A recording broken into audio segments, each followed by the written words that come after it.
Pemerintah Jawa Barat mengadakan simulasi pemberian vaksin tahap awal di Depok, Jawa Barat pada Kamis siang. Uji coba yang dilakukan di Puskesmas Tapos Depok ini mulai dari simulasi pendaftaran, proses pemberian vaksin, hingga tahap akhir pasca pemberian vaksin.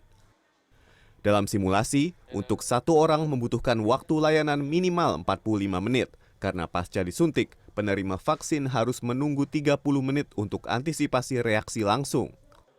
Ditargetkan vaksin tahap pertama nanti akan diuji cobakan pertama kali pada 20% warga kota Depok sebagai kota penyumbang kasus COVID-19 tertinggi di Indonesia.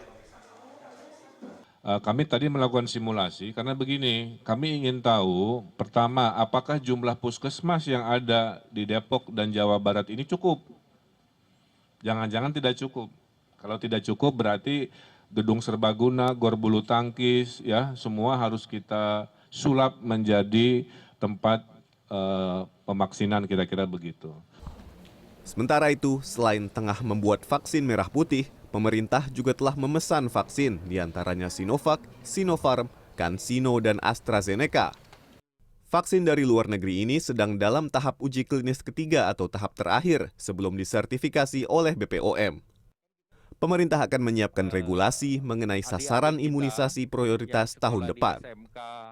Pemerintah sudah mengeluarkan Perpres terkait dengan pembelian vaksin dan sekarang sedang disiapkan Permenkesnya.